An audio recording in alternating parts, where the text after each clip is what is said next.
Sir ये किस उपलक्ष्य पे आज सलोनी हॉस्पिटल में ये बेंच दिया आपने? उपलक्ष्य तो ऐसा कोई विशेष तो नहीं है, लेकिन एक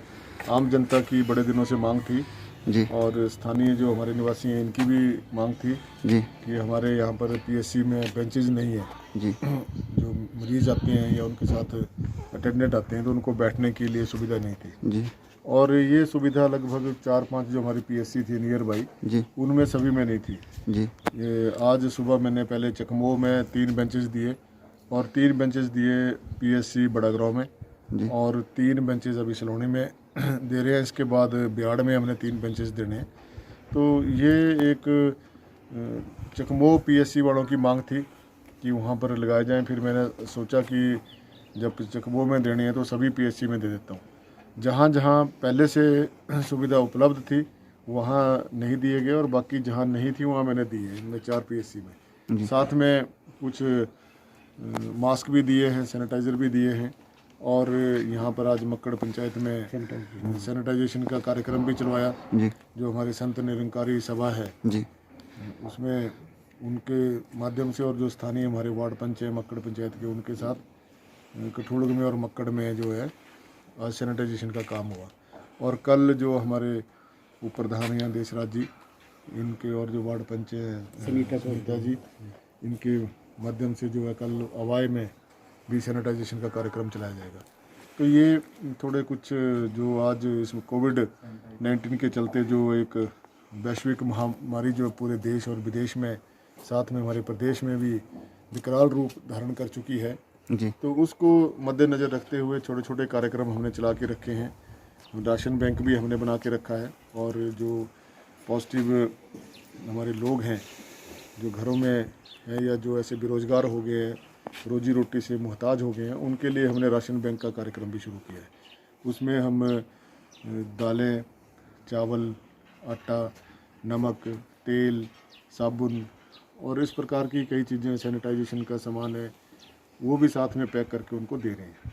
तो इससे एक जो हमारे स्वयंसेवक भी हैं, जो हमारे कार्यकर्ता भी हैं, पार्टी के कार्यकर्ता हैं, वो भी रात दिन इस काम में लगे हुए हैं। और आज इस जिम्मेवारी के लिए हमने सभी को कहा है, सभी से जो जितने भी हमारे एनजीओज़ हैं या महिला मंडल हैं, युवक मंडल हैं, उनको भी हमने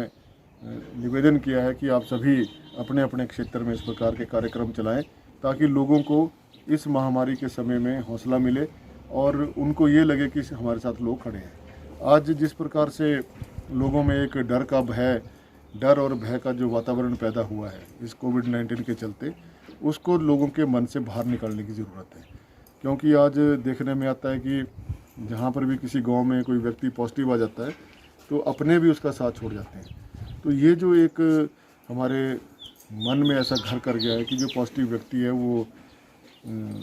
उसका छूना नहीं है या उसके साथ जो है व्यवहार अच्छा नहीं करना है, वो एक मानवता के लिए मैं समझता हूँ सही नहीं है। तो हमें सबसे पहले इंसानियत को बचाना है, मानवता को बचाना है और उसके लिए हम क्या कर सकते हैं, प्रोटोकॉल के तहत जो हमारे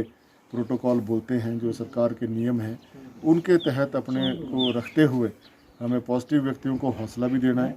क्योंकि अमूमन देखने में क्या आता है कि जब पॉजिटिव व्यक्ति असह्य हो जाता है और घर में जब वो अकेला पड़ जाता है या हॉस्पिटल में जब अकेला पड़ जाता है तो वहाँ पर वो घबरा जाता है और घबराने के कारण क्या हो रहा है कि उसका ऑक्सीजन लेवल डाउन हो जा रहा है और ऐसे हॉस्पिटल्स में क्या हो रहा है, कोई मृत्यु हो जा रही है, 2 या 3 डेड बॉडी जब एकदम से किसी हॉल से निकलती है तो लोगों को उसका भय बन जाता है। तो मेरा सभी से निवेदन है, जो पॉजिटिव जो हमारे पेशेंट्स हैं उनसे भी मेरा निवेदन है कि वो डरे मत, हिम्मत रखें, क्योंकि हिम्मत से ही आप इस बीमारी से पार पा सकते हैं। जब आपने हिम्मत छोड़ दी तो आपको मुश्किलों का सामना करना पड़ेगा। और जो लोग अभी घरों में जिस प्रकार से जिनको सिम्टम्स हैं, क्योंकि ये जो कोरोना जो है ये वायरस है और वायरस जो है ये इस समय कम्युनिटी में स्प्रेड हो गया है,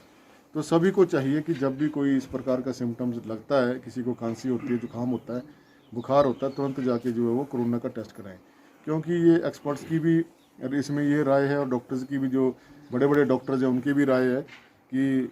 अमूमन जो है लोग हॉस्पिटल जाने से डरते हैं। वो ये सोचते हैं कि शायद हॉस्पिटल्स में जो मीडिया के माध्यम से जो खबरें आती है या समाचार पत्रों के माध्यम से खबरें आती हैं, आज इतने लोग मर गए, आज इतने लोग जो है कोरोना के ऑक्सीजन की ना मिलने की वजह से उनकी मृत्यु हो गई, वो समस्या तब उत्पन्न होती है जब वो घर में जाके जब उनकी गंभीर रूप जो बीमारी ले लेती है, फिर कोई चारा नहीं रहता, फिर वो दौड़ते हैं हॉस्पिटल की तरफ। फिर उस समय हॉस्पिटल्स में बेड नहीं मिलते, ऑक्सीजन नहीं मिलती, वेंटिलेटर नहीं मिलते, तो आखिर नौबत ही क्यों आए वेंटिलेटर और ऑक्सीजन की, उससे पहले ही अपना उपचार करवा लें। तो ये इसमें मैं थोड़ा सा ये कहना चाहूँगा सभी जो हमारे जनमानस हैं, हमारे इलाका के लोग हैं, और भी जो हमारे इस चैनल आपके चैनल के माध्यम से सुन रहे होंगे, तो मेरा सभी से निवेदन है कि कृपया करके आप इस बीमारी को छिपाएं मत। आप छिपाएंगे तो आप अपने आप भी परेशानी में जाएंगे और आपका परिवार भी परेशानी में जाएगा, और फिर व्यवस्था इतनी है नहीं है कि आपको एकदम से सही ट्रीटमेंट मिल जाए, क्योंकि पहले से जो ओवरलोड चला हुआ है,